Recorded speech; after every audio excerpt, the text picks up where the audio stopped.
Shanyce Campbell, thanks for coming in to talk with me today. And a good place to start might be your background's in public policy. Yes. How did you find your way into an education school?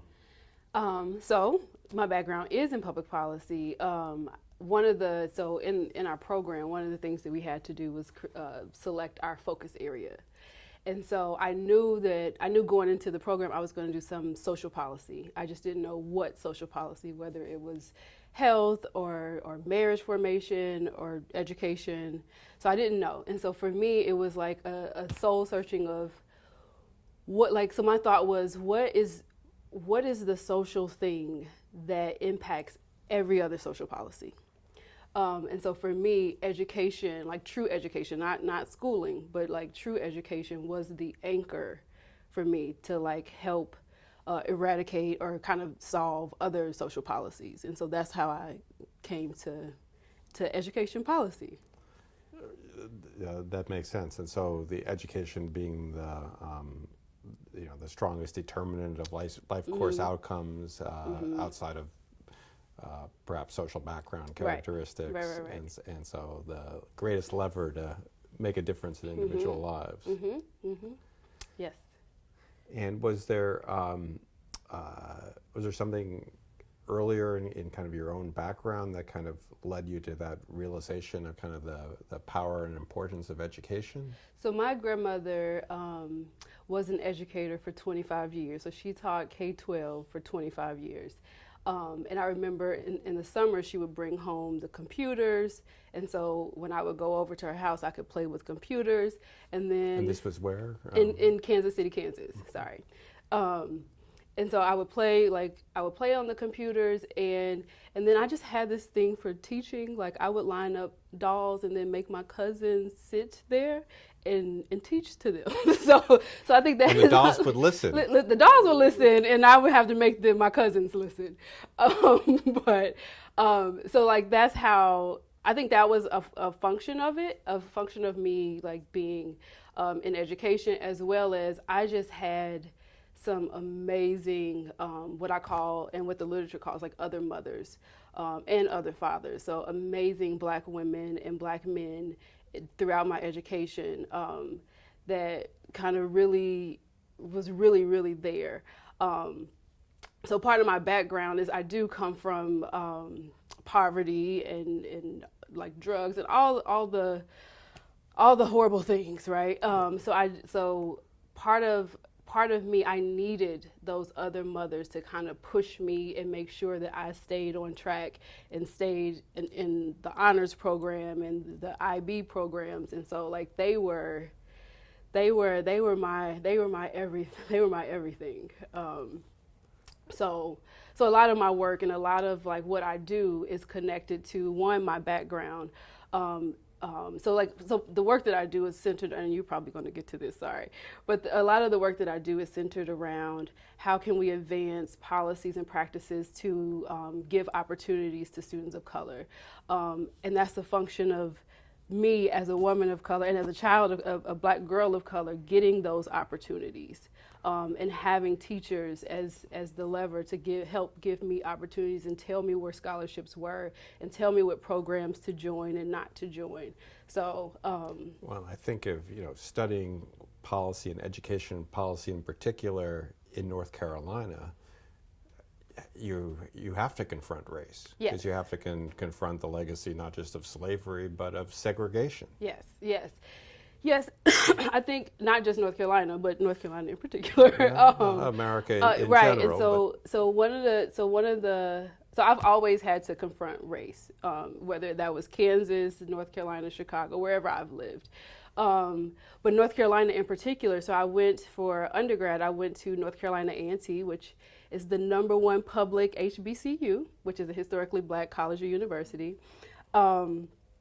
And so there is where we get the sit-in movements. Like the sit-in movements began at A&T with some college students.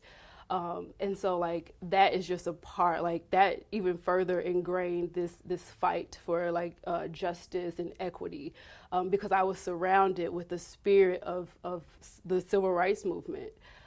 just being at A&T, but then my professors also, like making sure we knew the facts about our institution, making sure we knew that we were Black and that we were beautiful and that we were gifted. And so like that has always been like a part of who I am and why I do the work that I do. And then going to UNC Chapel Hill for my PhD, that was a different world. That was totally a different world, and I was the first Black graduate, male or female, to graduate from our PhD program that had been existing for about 23 years. So that had its own issues, right, in terms of dealing with race and dealing with equity and inclusion and all of that. So yeah, it has impacted who I am, the work that I do, the fight that I have. And this is in a state where the percentage of African Americans in the population significant. Yes, right. And so right. to be the first right. PhD student in a state-supported right. program after more than 2 decades. Yes. It's interesting. One thing particularly compelling about your work is that it's quantitatively very sophisticated, but also you often interrogate the quantitative methods themselves and aren't willing to make simplistic assumptions about accepting measures at face value. Right. Right. Tell me a little bit about that perspective. I think the perspective is, I don't know. I think I just want to always know a full story. And I think in quant, we don't get in either method, right? If we think about quant and qual and exclude mixed methods, either method doesn't tell a full story, right? But often, in the qualitative, we're trained, don't take people's words at face value. Yes. Think about what's underlying it. Yeah, so I think that's where a lot of my work is going now, using quant crit, which is quantitative critical race theory, right? That is embedded in critical race theory, but that interrogates the quantitative space, right? And thinking about the fact that quantitative is not objective, right? Nothing is really objective. We bring our own selves into the work that we do. Mm-hmm. And I'm very conscious of that. I'm very conscious that a data point is not a data point or a widget, or these are actual people, especially in education and the things that we do. The data that we're collecting are actual people. And so and the measures themselves are constructed. Right. And are very much constructed. So I think one of the things that I'm working through now in terms of writing through is thinking about how quantitative researchers think about race. And what does that actually mean? What do we think it means? Is it just a variable that we put in a model, or do we think it's a proxy for something else, such as racism or discrimination? And so in the quant space, I think we tend to just throw variables in models without a real nuanced or complex thought about what we're actually doing and what do these things mean, because they actually have policy implications. Because sadly, I think a lot of policymakers really respect and just applaud quantitative work. Mm-hmm. We've got a value-added test score measure for a teacher. Let's connect pay to that. Yeah, exactly. And so there are real implications behind quantitative research. And so if there are real implications, I want to make sure that my work is very critical, that it makes sure to one, honor people that I'm studying, but do it in a way that every point of the scientific process, right? Whether it's how I collect the data, how I interpret the results, that all of those things are really in a way that that's critical, and that, like I said, that honors the lived experience of people, and that is cautious. I'm not just throwing this in just to throw it in, just for precision, because I could throw in I'm not just throwing in race just to throw it in because, it's going to make my estimates more precise. Throw in something else if that's the case, because these things mean something, right, and have true implications for people. So, so this is sounds really exciting in the abstract, but I think it gets even more powerful in your work. So let's talk about that, the teacher evaluation work, about kind of how measures of teacher performance themselves kind of are subject to these processes. Yeah, so this work started while as a function of my dissertation work. And so it's looking at how teacher evaluation systems operate and whether or not they're fair. So in the dissertation, I looked at whether or not the teacher evaluation ratings correlated with teachers' value added.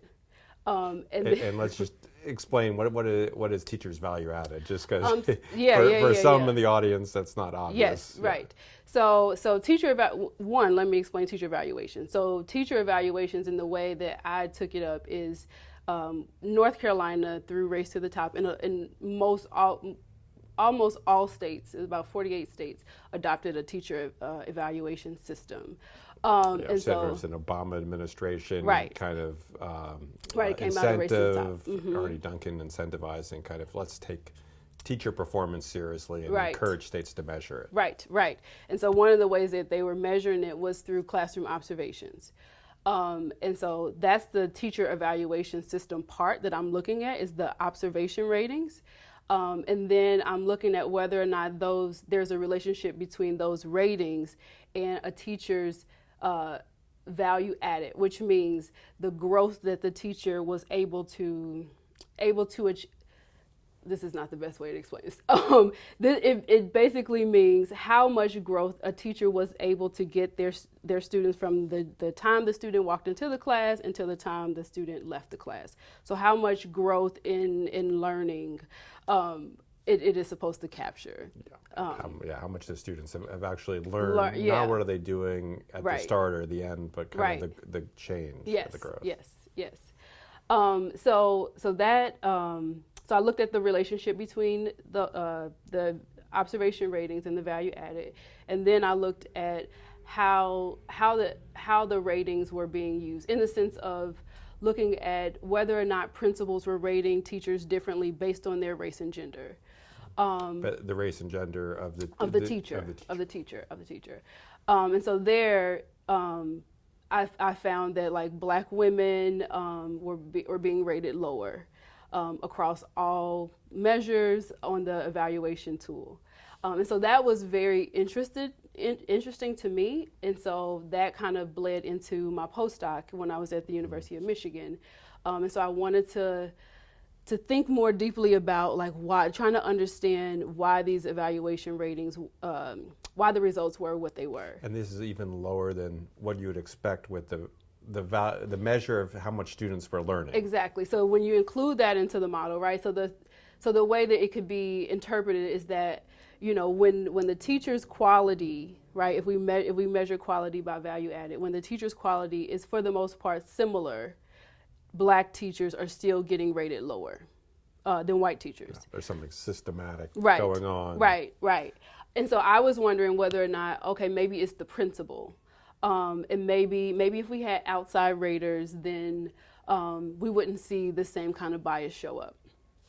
So in the postdoc, I had the opportunity we had access to the measures of effective teaching data, which is a large data set where they went out and collected all these different metrics of teacher quality. This is the big project funded by the Bill and Melinda Gates Foundation. Yeah. So and there was randomization in this, and so it was like the best thing to actually go back and kind of replicate the study that I had done in the dissertation, using outside raters, using randomization and all these other cool features. Right. And so was it just the principals when you looked at this other data? No, it was not just the principals. No, it was not the principals. And so those results showed that in addition to the teachers' characteristics, when teachers had classrooms that had more Black, Latinx, males, and in some instances low performing students in the classroom, they were more likely to get lower ratings than their peers. And so that was the AERJ, that was the AERA award paper. So So yeah, it's very frustrating. So the last paper that I've just kind of finished goes back to let's kind of think more deeply in terms of not just not just the fact that black teachers are being rated lower, but let's critique let's critique the reform. Let's think about what is it doing in terms of what is the reform actually doing, right? And so there is when where I'm just focusing on black women and white women, and I'm back in North Carolina now, using North Carolina data to just look at whether or not or how policies affect black women. I think that that's something that we just do not look at. I don't think we tend to look at how policies affect specific people in general. And so for me, given the results from my earlier studies, and given my own lived experience as a black woman and my grandmother's lived experience as a black woman who was a teacher, I wanted to look at how are policies affecting black women. And so there's when I incorporate intersectionality, that was coined by Kimberly Crenshaw, as well as the quant crit work that I talked about earlier, to kind of critique and understand how policies are affecting black women. And so that study showed similar things, like black women are getting rated lower, which I expected to see given the other data that I had worked with before. But also, black women were 2 times more likely to have to complete a punitive professional development plan than white teachers. And so that has serious implications, because the teacher only has 1 year to get their ratings up, or else they have the potential of being let go, which we know that there's already a retention issue and recruitment issue of black women teachers. So the policy implications are really serious in the study, is what I found. Yeah, and so the inequities you're finding are not just in terms of effects on student outcomes, but actually the effects on the educators themselves. Right. And I think that, so in general, I'm interested in advancing opportunities for students of color, right? And so, but I think we need to look at how, one way that we advance opportunities is allowing students of color to have teachers of color in the classroom. But if we have policies that are pushing them out, then we are not advancing opportunities for those students, because we know that teachers of color are doing amazing things. Like the literature has shown that teachers of color are doing amazing things in terms of student discipline rates, test scores, self-esteem. And so we know that we need teachers of color for all students, but more particular for students of color. So, yeah. And we also know, when thinking about any policy, you have to consider the unintended consequences, right? That it's designed for this, but it's actually having effects that were not, originally thought of often. That's right. And I think that that's right. I think that we do, and we don't think about. I'm saying we don't. I don't think we think about the unintended consequences and how it might play out as we should in terms of a policy space. And so I hope that this work highlights some of the unintended consequences that may have come out of the teacher evaluation system, and think about policy recommendations to make the system a more just system, particularly for black women. So yeah. And I know you're doing this related line of work now in the teacher preparation space. The Spencer Foundation has just funded your work in that area. Yes. Tell us about that. Yes, so that work is looking at, that work actually came out of teaching here during my first year. I teach a cultural diversity and equity course for the MAT students. The master's in teaching. Yes, Masters of Arts in Teaching. Yes. So I was in class, and the students, and we were talking about something around oppressive structures or something. And the students were just so, for me, just so hopeful, and we're going to save the world and we're going to change the world. And I remember being there in that place. And I was just like, wow, they really don't recognize the systematic things that are going to stop them along the way. Wouldn't it be interesting to study this? So it came out of, wouldn't it be interesting to follow them and see how their equity dispositions and equity mindedness changed over time, whether that is increased over time or decreased or just kind of stayed neutral.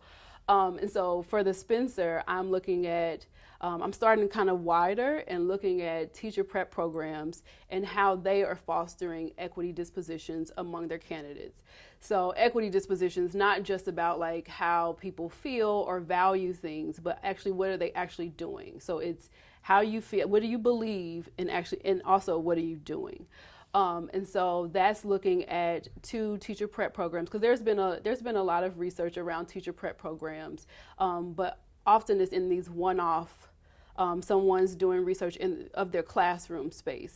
Right. And increasingly, we say in teacher education programs, we see the programs saying that they're about equity. Yes, right. But yet, right. how this ends up getting translated exactly. into the teacher candidate lives and exactly. ultimately in their classroom practices, right. much less. Right, right. So that's what I'm going to be looking at over. So this for the Spencer is just 1 year. So I'm just looking at how the program, what is the program doing to ensure that their teachers are equity minded. And then I hope to extend that out beyond the Spencer, and looking at when the candidates become in-service teachers.